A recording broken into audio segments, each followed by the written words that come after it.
we have our next reader, who is Terry Theocharides. I believe I pronounced that right. Terry is the author of my favorite Greek expressions. He is also the author, which is actually, can I tell a little bit of your bio just from my mistaken? Terry's dad, born and raised in Greece, came and studied in California, met Terry's mom here in California, who was, I think, second generation Greek American, and moved back to Greece. And Terry grew up in Greece, but was born here, I believe, yeah, Stockton. And he's going to read a piece, a beautiful piece, dealing with the death of a grandmother. But before that, I wanted to do something with you guys, because I think it's important to not just think about writing as a information transmission system. It's also physical. It actually comes through your body. It has energy to it from the sound level of it. So I don't know, are there any other people who are native Greek speakers here? Fabulous. Good. So I chose a portion of a poem that's in Greek, and Terry's going to read it to us. It's about 8-9 lines in Greek. And why am I doing this? One, I think it's good to just hear the sound level of language. And each individual language is an exquisite system of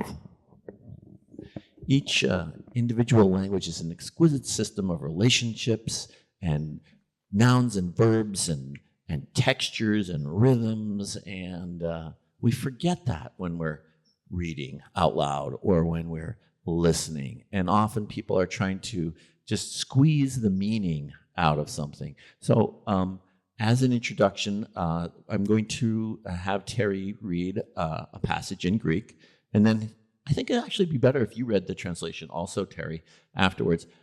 Just a little bit. This is by, can you help me pronounce the name properly? Katerina Iliopoulou. One more time. Katerina Iliopoulou. So I met Katerina in southern India in January at the Kerala Literature Festival. And I wanted to say just one word about the Kerala Literature Festival. I bought her book, and she translates Robert Hass, who's a local Berkeley poet, into Greek, and many other, I think she's translated Walt Whitman. Wonderful person, and she was speaking at the Kerala Literature Festival, so was I. This was on the 24th of January. I don't know if you remember that kind of period, but anyway, there were 600,000 people. 600,000 people at a literature festival in Kerala. And when people were speaking, nobody in the audience was looking at their phone to check their texts. Everybody was rapt. There was a tent full of books for sale, and it was hot. I mean, like, it was 97 outside. It might have been 103 in this tent. It was crowded with people buying books, reading books, connecting to language. So it's easy to get into a spiral about like how bad everything is because of what you hear, but there's a lot of great stuff happening too, and all over. Yeah. And don't forget it. Okay, so at the Kerala Literature Festival, I met Katerina and I bought her book, and it's just part of the larger literature world that you are part of, and just to remember that. So without further introduction, Terry, would you read to us? And just one more thing. Don't just be, I don't speak that language, tune out. See if you can hear the textures of it. See if you can hear the feeling states in it. Just listen to the language as it resonates in your rib cage and see what happens and stay with it. Πώς να προχωρήσεις σε ένα χωράφι. Παρόλο που δεν υπάρχει πόρτα, κάπου μπήκαμε. Αμέσως ήρθαμε αντιμέτωποι με τη διαδικασία της μεταμόρφωσης.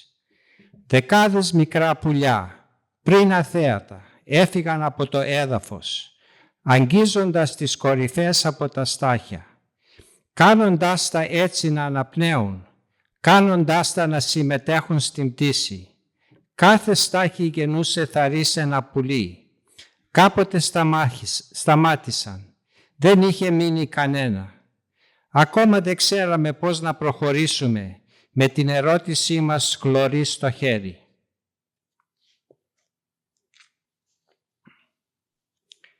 How to advance in the field. Even though there's no door, we entered somewhere. At once, we came face to face with the process of transformation.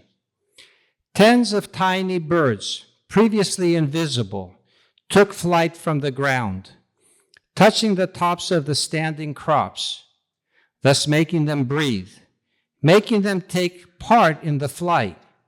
Every cornstalk, it seemed, gave birth to a bird. At a certain moment, they stopped.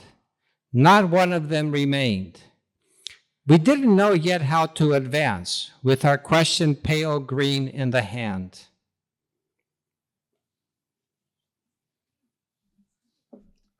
Thank you so much, Terry. Yeah, nice. Okay, so Terry's been in book completion for a little bit more than a year, and he's been working on a book. One book is called The Moment of Clarity, and it's a beautiful memoir of the death of a parent, but it also meditates on a lot of deaths. My mom died last year, and this is one of the things that is just an incredible richness of my life and my working life. And again, if you weren't here at the very beginning, this is a gratitude event for me to be very grateful for all the people who've allowed me to just buy groceries and live, but keep doing this, and also to learn so much. And there was a little scene in it that helped me in my mom's passing from Terry's book. He's not going to read that part. He's going to read another part that I selected that he offered to me, and I think I'll let him set it up.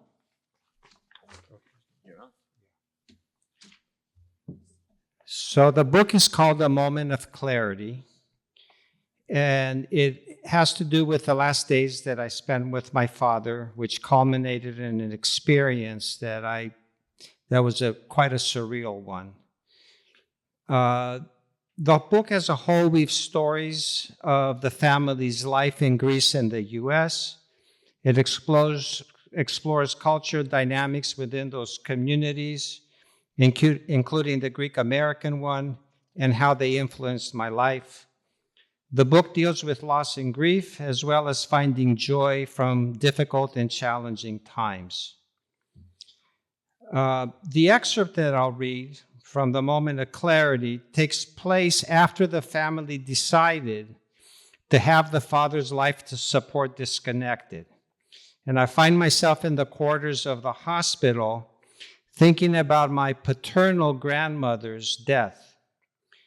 During that time, I go back to that first experience of her passing, and the excerpt I'm reading is broken in two sections. The first one begins with the 11-year-old boy being taken to the church by one of his Greek grandmothers by the name of Kyria Sophia. She was described earlier as being ancient but also ageless. Nothing changed about her in the many years that I knew her. The reading skips over the description of the procession that we had to the cemetery, and it picks up again with the arrival to the cemetery and the actual burial. So when you see me turn the page, that'll mean that I've skipped that one section and moving to the second one. And by the way, if you're not familiar, Yaya in Greek is grandmother. Yaya's funeral was Kyria Sophia's best opportunity to school me in the solemn responsibility of paying last respects. She did not want me to be afraid of the dead body we were going to witness. Walking me to the church on the afternoon before the funeral, she tried to convince me that bathing and dressing my grandmother in preparation for it, as she had done the previous evening, was the most natural thing. She clutched my hand, aware of my urge to escape, and stood me in front of the casket. Yaya's face was serene, which was reassuring. But when Kyria Sophia instructed me about how I was to kiss my grandmother on the cheek when the priest invited us to say our final goodbye, I tried to pull away. Κοίταξε, Lefteraki, she began gently but firmly. Look, my dear little Terry, this will be the last time you will see Yaya, because the priest will then close the casket. The piercing pain in my heart was more than I could endure. She hugged me as she carried me out of the church crying, but she did not let me off the hook. Να της δώσεις ένα τελευταίο φυλάκι. You are to give her one last affectionate kiss. That's what Yaya would want. Next thing I remember, my other Yaya, Kyria Angeliki, walked my brother and me front and center in the church, a few feet from the casket when the service began the following morning. From the moment she took hold of us, we knew we were there to stay.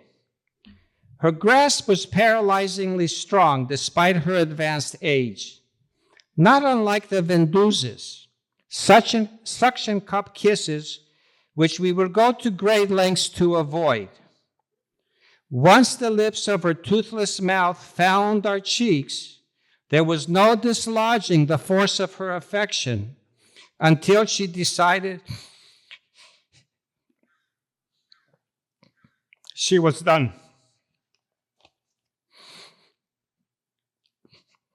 Kyria Angeliki became a member of our family when my father was a preteen boy.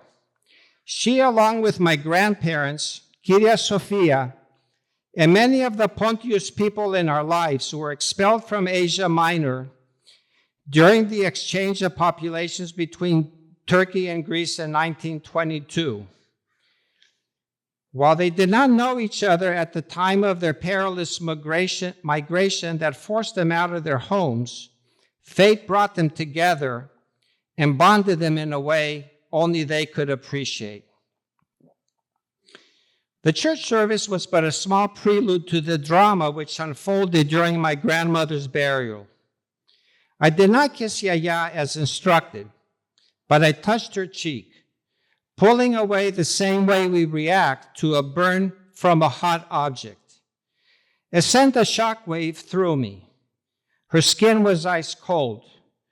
What a contrast to the soft warmth I knew.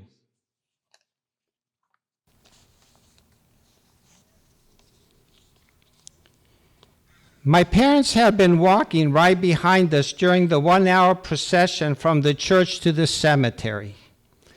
When we made it to the gravesite, they stood beside me and my brother, while Kyria Angeliki held her place at the center of the family. With Yaya suspended over the grave, the priest began the last prayers. Kyria Angeliki tightened her grip as the casket was lowered, but the pain in my hand paled when the thunder struck. Earth crashing on the casket, thuds I'd hear more times in my life. But even if I didn't, I'll always be able to relive the ritual shocking flood of emotions. Kyria Angeliki instructed us to kneel to the ground, and, as was the custom, the immediate family followed her example by throwing the first handful of dirt on the casket. The shovels of Dad's faithful crew went to work as soon as ours landed. How it was I didn't faint from the pounding Yaya took, I will never know. There's no finality more final than the last goodbye. The feverish speed with which she was covered forever left us speechless, frozen, and staring at the fresh mound. The trio of Barbanikos, Panayotis, and Christodoulos, the core of my father's crew, and as close to family as any stranger could be, had done their work with the efficiency of the skilled men they were. They always treated me with the greatest affection. But on that day, they performed their duty without emotion. Their dark faces shocked me as much as the pounding. I wanted to be pulled to their laps once again, to have them shake my head and mess my hair roughly, lovingly, like they had done so many times before. I desperately wanted to hear them say what I believed was in their hearts. Μίκλες λευτεράκι. Θα περάσει κι αυτό. Don't cry, dear little Terry. This too will pass. However, they didn't look me in the eyes. Their grief was too deep. I remained frozen as the gathered made their way out. I wondered in a delirium of tears, how could Yaya tolerate the suffocation? I felt the weight of a mountain on my chest, constricting my breathing, and I began to hyperventilate. What the priest had said about Yaya going to the realm where pain and suffering do not exist had no meaning to my grieving heart. There was no heavenly peace or rest to be found. Paradise felt more like Homer's dreadful underworld of Hades.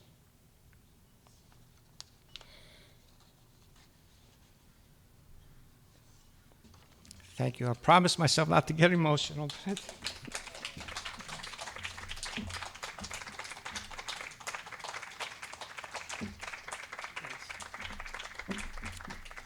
Thank you, Terry. Sometimes when I weep in public or in class, I have the impulse to apologize. But when someone does it in class, I think it's an incredible gift because that person is giving us the opportunity for us to feel. For the whole rest of the crowd to feel what they're feeling or to go through and to release our grief. And one thing I realize about this particular country is we're a particularly grief-averse country. And so I found myself kind of pushing my nose up into the difficulty of grief quite a bit. Not that I've decided to do it, it just is this thing that I'm doing. So I think Terry has given us a great gift today.